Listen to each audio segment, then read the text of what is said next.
आणि सुसंस्कार यासाठी शिक्षण प्रसार या ध्येयाने प्रेरित झालेले परमपूज्य डॉक्टर बापूजी साळुंखे आणि त्यांना अविरतपणे साथ देणाऱ्या संस्थापका सुशीला साळुंखे यांना विनम्र अभिवादन करते। तसेच आपल्या कॉलेजचे आदरणीय प्राचार्य गलांडे सर, आपल्या कॉलेजचे उपप्राचार्य गोले सर, सांस्कृतिक विभागाच्या विभाग प्रमुख पाटील मॅडम, त्याबरोबर शिक्षकेतर कर्मचारी त्यामधून सुरेख दादा आणि गुरुदेव कार्यकर्ते आणि माझ्या विद्यार्थी मित्रांनो, आज आपल्या कॉलेजच्या अण्णाभाऊ साठे यांची पुण्यतिथी आपण साजरी करतोय। पुण्यतिथी म्हणजे काय तर देवज्ञ होते मुख्य दिवस त्याला पुण्यतिथी म्हणतात आणि वाढदिवसाला जयंती। जयंती आणि पुण्यतिथी कोणाची साजरी करतो आपण जयंती साजरी करतो कारण त्याने महान कार्य केलेलं असतं आणि त्या कार्याची ओळख नवीन पिढी घडते। नवीन ते विद्यार्थी आहेत, ते विद्यार्थी दशेमध्ये ते शिक्षण घेतात, त्या सगळ्यांना त्यांची ओळख व्हावी आणि त्यांच्याप्रमाणे आपलं आचरण करावं यासाठी जयंती पुण्यतिथी आपण साजऱ्या करतो। आज अण्णाभाऊ साठे यांची पुण्यतिथी आहे। अण्णाभाऊ साठेंचा जर विचार केला तर त्यांचा जन्म 1 ऑगस्ट 1920 साली सांगलीमध्ये वाटेगाव ह्या गावी। वाटेगाव म्हणजे काय तर काटेरी निवडुंगांच्या मध्ये असणारी 4-5 घरांची वस्ती ह्या गावामध्ये त्यांचा जन्म झाला। त्यांच्या आईचं नाव वाळूबाई आणि वडील त्यांचे भाऊराव साठे। मागासलेल्या जमातीतले असल्या कारणाने त्यांची जी आर्थिक स्थिती आहे ती आर्थिक स्थिती खूप हलाखीची होती। 28 दारिद्र्य म्हणतात ना तशा प्रकारची त्यांची आर्थिक स्थिती होती आणि बाळ जन्माला आलं की घरामध्ये आनंद साजरा करतात विद्यार्थी मित्रांनो। बाळ जन्माला आलं तर घरामध्ये आनंद होतो, सगळे आनंदी होतात। पण ह्या वेळेला भाऊरावांच्या डोळ्यात दुःख होतं। मुलगा झाला याचा आनंद होता पण आपली गरिबी आहे। बाळ जन्माला आल्यावर त्याची बाळगुडी देतात, बाळगुडी देण्या एवढे देखील त्यांच्याकडे पैसे नव्हते म्हणून ते दुःखी नाराज होते आणि शांत व्हायला तर करणार काय। संध्याकाळ झाली, रात्र झाली, मध्यरात्र आणि अचानक घोड्यांच्या तापांचा आवाज आला। घोड्यांच्या तापांचा आवाज काय कसा येतो म्हणून भाऊराव जागेच होते, बघतच होते, विचारच करत होते। तेवढ्या त्यांच्या दारावर त्यांचा दरवाजा वाजवण्यात आला आणि म्हणून दरवाजा कोण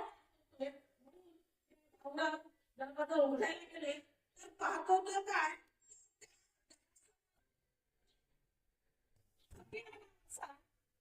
एक स्वातंत्र्य संग्रामात सहभागी झालेला स्वातंत्र्य सैनिक होता।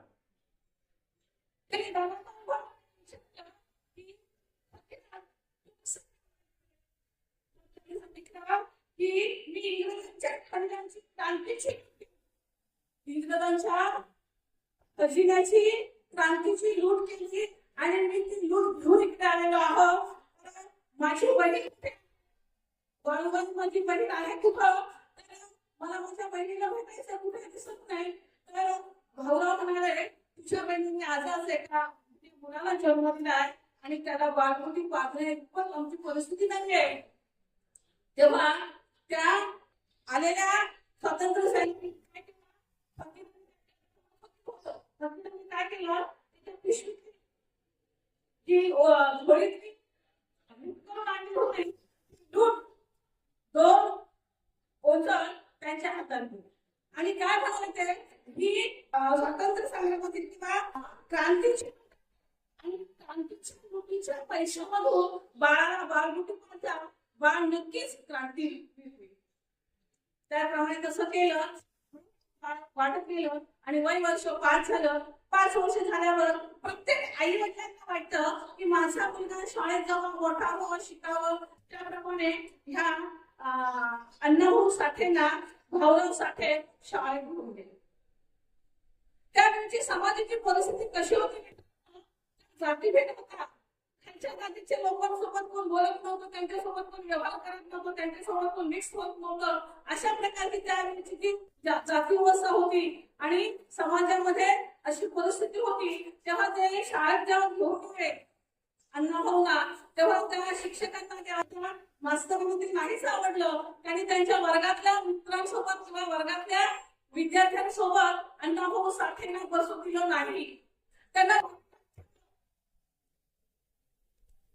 आणि एक दिवस कसा तरी शाळेचा संपला आणि पुन्हा अण्णाभाऊ घरी आले. घरी आल्यावर दुसऱ्या दिवशी शाळेला गेले. दुसऱ्या दिवशी जेव्हा शाळेत गेले त्या गुरुजींच्या शिक्षकांच्या मनात रागच होता. त्यांनी काय केलं, आदल्या दिवशी जे अक्षर केलेली होती, आदल्या दिवशी जो अभ्यास झाला होता ते अक्षर त्याला काढायला लावलं. एका दिवसामध्ये कोणाला अक्षर येतात का हो? लगेच एका दिवसात अक्षर कोण शिकतो का हो? ते अण्णाभाऊ साठेंना अक्षर म्हणून त्याला अभ्यास नाही केला हे कारण सांगून गुरुजींनी त्या मास्तरांनी त्याला खूप मारलं. त्याच्या हात रक्तबंबाळ झाले. अण्णाभाऊ साठेंना राग आला होता. त्याने काय केलं, तिथूनच डोक्यात राग धरून काय केलं, शाळेतून पळ काढला आणि रस्त्यावरचा एक दगड उचलला आणि त्या मास्तराच्या शिक्षकाच्या दिशेने भिरकावला. विद्यार्थी मित्रांचा दगड होता आणि लढण्यासाठी टाकलेलं पावलाचं.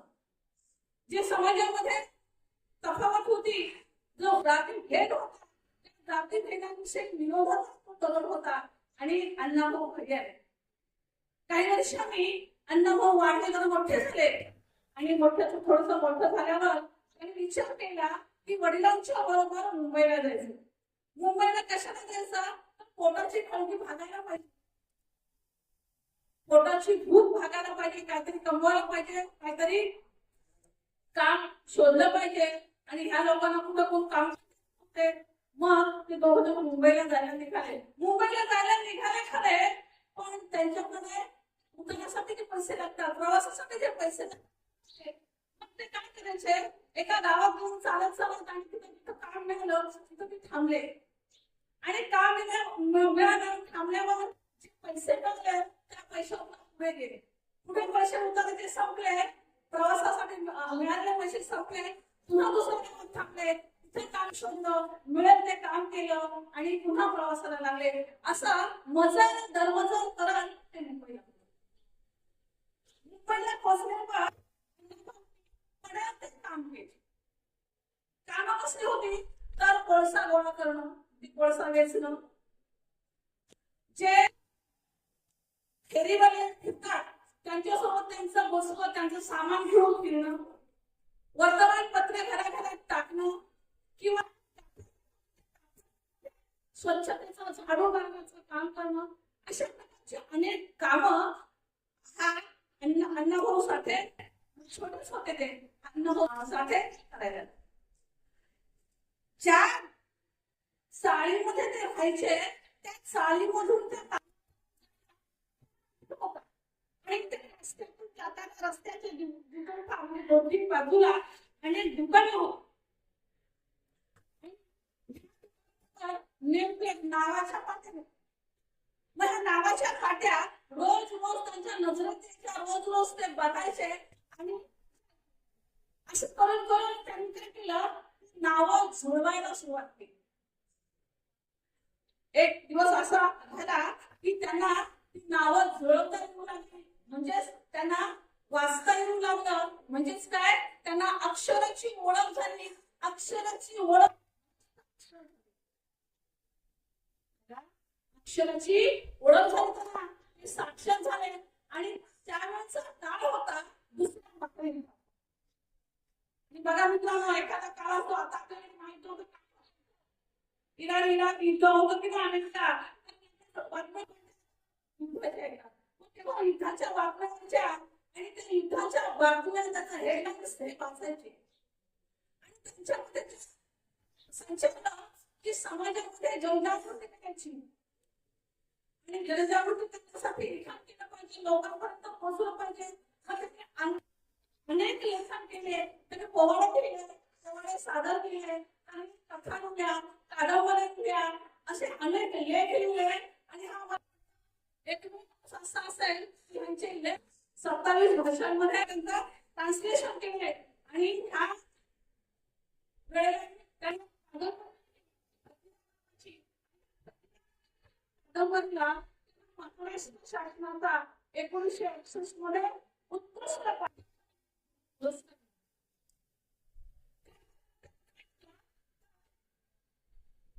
शिवाजी महाराजांचा जो इतिहास आहे तो इतिहास पोवाड्यामधून रशियामध्ये गाऊन दाखवला आणि रशियामध्ये रशियन सरकार त्यांच्यावर म्हणजे खूप जण आणि त्यांचा खूप दबाव पडला आणि त्यांनी आपल्या भारताचे पंतप्रधान पंडित जवाहरलाल नेहरू यांना विचारलं की अण्णाभाऊ साठेविषयी तुमचं काय मत आहे.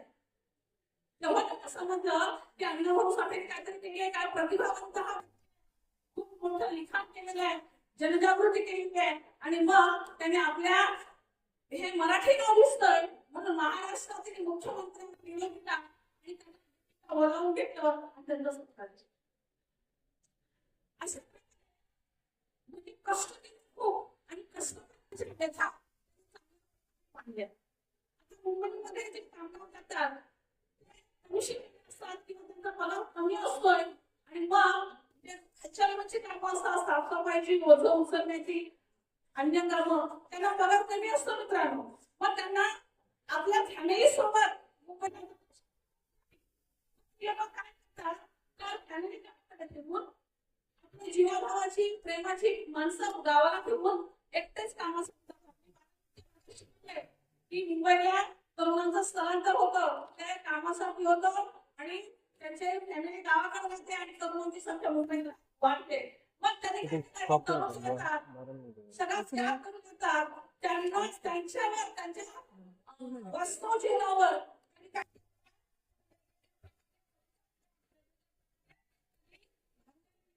त्यामधलीच माझी मंडळ गावाकडे राहिली, माझ्या जीवाची राहिली हे त्यांनी गीत लिहिलं आणि हे जगप्रसिद्ध झालं. म्हणजे कामकरी कष्टकरी माणसाची जे व्यथा आहेत त्या व्यथा समाजापुढे मांडण्याचा त्यांनी खूप प्रयत्न केला, मांडल्या, त्यांच्या ज्या व्यथा सगळ्यांना सांगून दिल्या आणि हा जो साहित्य रत्न आहे ह्या काय केलं तर मोठ्या प्रमाणामध्ये लेखन केलं. आपण पण आज ठरवूया की अण्णाभाऊ साठेंप्रमाणे बाकीची गुण बाजूला राहतात पण कष्ट हा गुण त्यांचा घेऊया आणि श्रमप्रतिष्ठा हा गुण त्यांचा घेऊया आणि त्याप्रमाणे आपण अभ्यासासाठी लावूया, अभ्यास खूप करूया आणि खूप मोठे होऊया.